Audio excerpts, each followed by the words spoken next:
पुण्यामध्ये आज पुन्हा मुसळधार पाऊस तर काही भागामध्ये पाणी भरायला सुरुवात झाली आहे आणि अचानक आलेल्या या पावसानं मात्र नागरिकांची तारांबळ उडाली आहे। 11 जून पर्यंत पावसाचा जोर कायम राहणार आहे, हवामान खात्यानं हा अंदाज वर्तवलाय।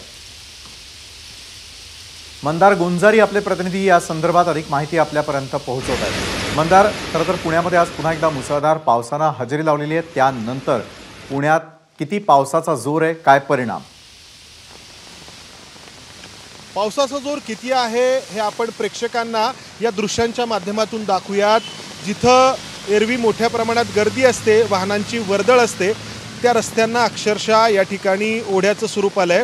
पुण्यातील शिवाजीनगर भागामध्ये आम्ही आहोत आणि या संपूर्ण रस्त्यावरती अगदी आपण म्हणू शकतो एखाद्या ओढ्याचं स्वरूप या रस्त्याला आलेलं आहे आणि इतका मोठा पाऊस गेल्या 1 तासापासून पुण्यामध्ये कोसळतो आहे। त्यामुळे अनेक सखल भागांमध्ये पाणी देखील शिरलेलं आहे, अनेक घरांमध्ये पाणी शिरलेलं आहे आणि लोकांची अर्थातच मोठी तारांबळ उडाली आहे। खरं तर अजून अंधार पडायला वेळ आहे, म्हणजे एरवी अंधार पडायला वेळ लागला असता, मात्र आत्ता सगळं काही अंधारून आलंय। वाहनांच्या लाईट सुरू असल्याचं आपण पाहतो आहोत, इमारतींमध्ये लाईट सुरू आहेत आणि मोठ्या प्रमाणामध्ये हा पाऊस जेव्हा थांबेल तेव्हा पुण्यामध्ये वाहतूक कोंडी होणार हे नक्की आहे। पुण्यामध्ये आधीच वाहतुकीची समस्या तीव्र आहे, या पावसामुळे त्यामध्ये आणखी भर पडताना गेल्या काही दिवसांपासून आपण पाहतो आहोत। कालचा एक दिवसाचा अपवाद वगळता दररोज दुपारनंतर पाऊस हजेरी लावतोय आणि अतिशय जोरदार कोसळतोय।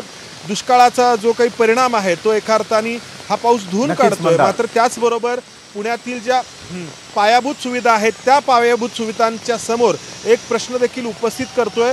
मोठ्या प्रमाणामध्ये ठिकठिकाणी पाणी साठल्याचं आपल्याला पाहायला मिळत आहे। नक्कीच धन्यवाद आपण दिलेल्या सविस्तर माहितीसाठी। तर 11 जून पर्यंत पावसाचा जोर हा अशाच प्रकारे पुण्यामध्ये देखील कायम असणार असल्याचा हवामान खात्याचा अंदाज आहे। एबीपी माझा, उघडा डोळे बघा नीट।